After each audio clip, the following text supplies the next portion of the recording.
नमस्ते दोस्तों। आज जिस वक्त मैं वीडियो रिकॉर्ड कर रहा हूँ उस वक्त जो है 17 जनवरी 2025 डेट है और लगभग दोपहर के 12:30 बजे है। और आज जिस समय पर मैं वीडियो रिकॉर्ड कर रहा हूँ उस समय पर जो गोल्ड के प्राइसेस है 1,37,000 रुपीज के आसपास जो है जाते हुए हम लोगों को दिखाई दे रहे हैं। इसके साथ साथ चांदी की अगर बात करें तो चांदी जो है 2,04,000 रुपए के आसपास जो है हम लोगों को दिखाई देती है।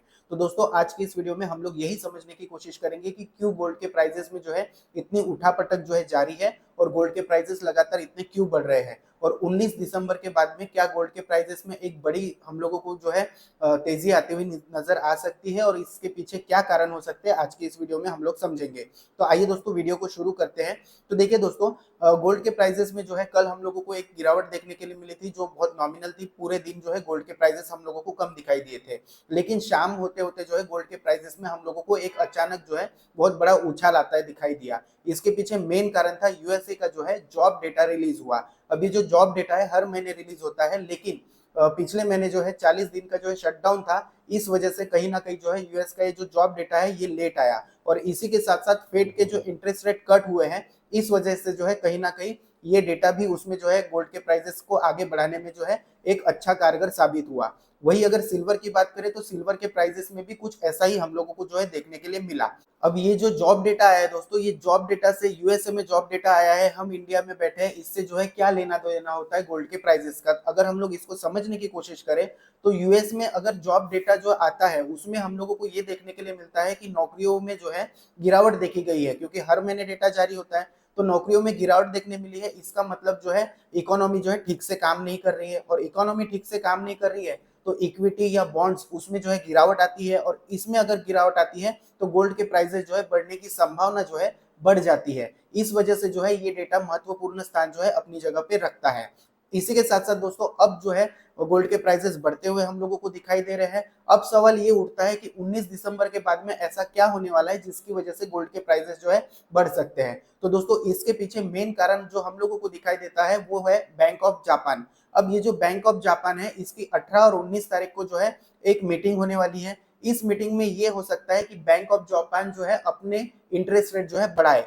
अब बैंक ऑफ जापान के जो इंटरेस्ट रेट पहले हुआ करते थे वो या तो जीरो हुआ करते थे या फिर माइनस में हुआ करते थे। यानी कि जैसे हम इंडिया में अपने पैसे जो है बैंक में रखने के लिए जाते हैं तो हम लोगों को 3% 4% ऐसा इंटरेस्ट मिलता है। लेकिन बैंक ऑफ जापान में अगर आप पैसे जो है रखने के लिए जाते थे, यानी कि वहां की बैंकों में अगर आप पैसे रखने के लिए जाते थे तो आप लोगों को कुछ फीस जो है देनी पड़ती थी बैंकों को। तो इस वजह से क्या हुआ, लोगों ने जो वहां के जो लोग हैं वहां पे इंटरेस्ट रेट माइनस होने की वजह से वहां से बहुत सारा जो पैसा है वो उठाया और दुनिया भर की मार्केट्स में ये पैसा जो है लगाया। अब ये जो पैसा कितना था, तो ऑफिशियली ये कहा जाता है कि 3 ट्रिलियन डॉलर के आसपास है। लेकिन अगर रियलिस्टिकली देखा जाए तो ये जो है 30 ट्रिलियन होने का जो है दावा बहुत बड़े जो है विशेषज्ञ लोग जो है करते हैं।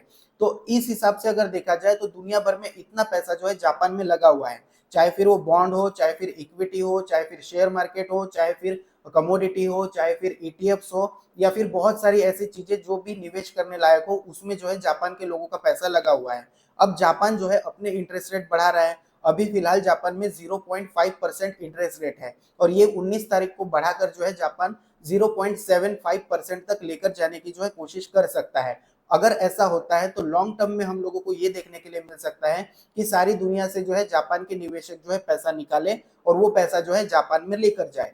क्यों? क्योंकि अगर जापान में ही उनको इंटरेस्ट रेट मिल रहे हैं और सारी दुनिया में जो है आर्थिक मंदी की संभावनाएं जताई जा रही है, एआई बबल फटने की संभावना बताई जा रही है, उसके बाद में क्रिप्टो करेंसी में गिरावट की संभावना बताई जा रही है, तो कम इंटरेस्ट पे सही लोग अपना जो पैसा है निकाल के एक सेफ जगह पर लगाने की जो है कोशिश करेंगे। और दूसरा ऑप्शन होता है कमोडिटी। अब कमोडिटी में तो गोल्ड भी आता है, लेकिन गोल्ड में गिरावट आने के चांसेस थोड़े से कम लगते हैं, क्योंकि जापान के जो निवेशक है वो ज्यादातर जो है थोड़े से डिजिटल लोग माने जाते हैं। तो उन लोगों ने पहले ही जो अपना पैसा है क्रिप्टो करेंसी में जो है लगा कर रखा हुआ है, ऐसा जो है आशंका जताई जा रही है। ज्यादातर पैसा उनका क्रिप्टो करेंसी में है, तो क्रिप्टो करेंसी में भी एक बड़ी गिरावट हम लोगों को जो है 19 तारीख के बाद में देखने को लिए मिल सकती है।